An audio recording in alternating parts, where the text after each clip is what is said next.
ఏలూరు జిల్లా నూజివీడు మండలంలో దారుణం చోటు చేసుకుంది. పల్లెర్లమూడిలో 4 ఏళ్ల చిన్నారిపై అత్యాచారానికి పాల్పడ్డారు. తల్లిదండ్రుల దగ్గర నిద్రిస్తున్న చిన్నారిని గుర్తు తెలియని వ్యక్తులు ఎత్తుకెళ్లి అత్యాచారం చేసినట్టు తెలుస్తోంది.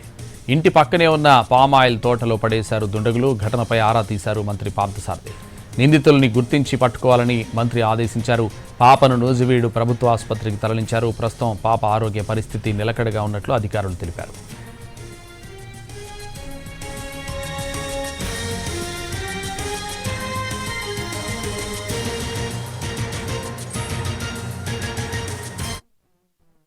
ఇక్కడ నూజివీడ్ మండల్లో ఇవాళ ఒక మైనర్ బాలికని మిడ్ నైట్ తీసుకెళ్లాడు ఒక గుర్తు తెలియని వ్యక్తి. వాళ్ళ పేరెంట్స్ బయట పడుకుంటే అక్కడి నుంచి తీసుకెళ్లారు.